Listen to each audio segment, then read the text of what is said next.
Good morning friends, आपका स्वागत है हमारे YouTube channel learning point with Abhishek में। दोस्तों, अगर आप चैनल पर पहली बार आए हैं तो चैनल को सब्सक्राइब कर लीजिए और बेल आइकन प्रेस कीजिए ताकि आपको रेगुलर डिक्टेशन मिल सके। 100 शब्द प्रति minute dictation start. Uttar Pradesh के बांदा में सिंचाई विभाग के एक कनिष्ठ अभियंता की गिरफ्तारी ने एक बार फिर यह उजागर किया है कि हमारे आसपास कुछ लोग बिल्कुल सहज दिखते हैं।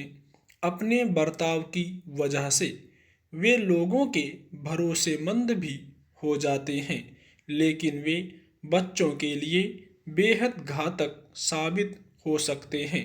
गिरफ्तार अभियंता बांदा, हमीरपुर और चित्रकूट के आसपास के जिलों में 5 से 16 साल के उम्र के बच्चों को अपना शिकार बना रहा था।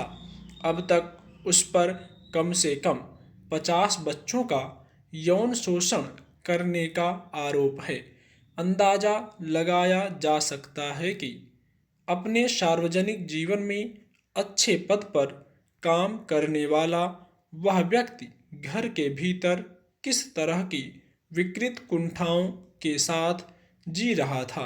हैरानी की बात यह है कि बीते 10 साल से वह ऐसी गतिविधियों में लिप्त था और अलग अलग जिलों में छोटे बच्चों को अपने जाल में फंसाता था और उनका यौन शोषण करता था।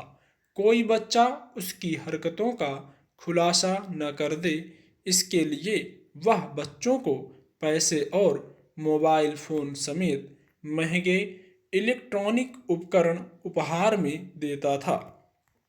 दरअसल इस तरह के अपराधी आमतौर पर सभ्य चेहरे के साथ रहते हैं और बेहतर शातिर चालों के साथ बच्चों को अपनी अश्लील गतिविधियों के जाल में फंसाते हैं। गिरफ्तार अभियंता के भी काम करने का तरीका ऐसा था कि वह अब तक पुलिस की गिरफ्त में नहीं आ सका था, लेकिन पिछले साल बाल यौन शोषण के मसले पर संशोधित पॉक्सो विधेयक के पारित होने के बाद ऐसे अपराधियों की पहचान और जांच में जो सक्रियता आई है, उसी के तहत होने वाली निगरानी की वजह से उसका गिरफ्त में आ पाना संभव हो सका। पॉक्सो यानी protection of children from sexual offences act में अब चाइल्ड पोर्नोग्राफी यानी बच्चों से की जाने वाली अश्लील गतिविधियों को परिभाषित किया गया है और उसे दंडनीय बनाया गया है। गिरफ्तार अभियंता की आपराधिक कुंठाओं का अंदाजा इससे लगाया जा सकता है कि वह बच्चों के यौन शोषण का न केवल वीडियो बनाता था, बल्कि दुनिया भर में फैले ऐसे अपराधियों को बेच भी रहा था। जाहिर है इस मामले का आरोपी कोई ऐसा व्यक्ति नहीं है जिसके अपराध को उसी के निजी दायरे में देखा जा सके, बल्कि उसकी तमाम गतिविधियां यह बताती हैं कि वह न केवल खुद बच्चों के खिलाफ एक कुंठित यौन अपराधी है, बल्कि ऐसे कुकृत्य में लगे लोगों के अंतर्राष्ट्रीय संजाल का हिस्सा है। चिकित्सा विज्ञान में बच्चों के खिलाफ यौन अपराध करने वालों पीडोफाइल कहा जाता है।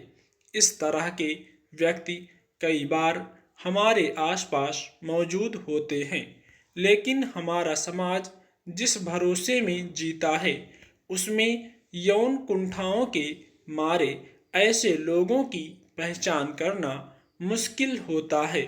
ऐसा व्यक्ति कोई बाहरी पड़ोसी, परिचित या फिर रिश्तेदार भी हो सकता है।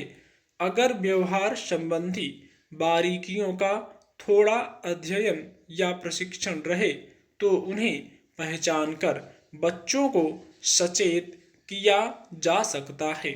इससे भी जरूरी है कि अपने बच्चों के समझने की स्थिति में आते ही बड़ों की बहलाने वाली बातों, अश्लील व्यवहारों, स्पर्श के अच्छा या बुरा होने के बारे में प्रशिक्षित किया जाना चाहिए। ऐसी कुछ मामूली बातें किसी बच्चे को यौन शोषण के उस दुष्चक्र में फंसने से बचा सकती हैं जिसका असर बच्चों के कोमल मन मस्तिष्क पर दीर्घकालिक स्तर पर पड़ता है और कई बार यह भविष्य में उनके व्यक्तित्व और व्यवहार तक को प्रभावित करता है। जरूरत इस बात की है कि समाज में पलते यौन कुंठित लोगों की समय पर पहचान करके उन्हें कानून के कटघरे में खड़ा किया जाए।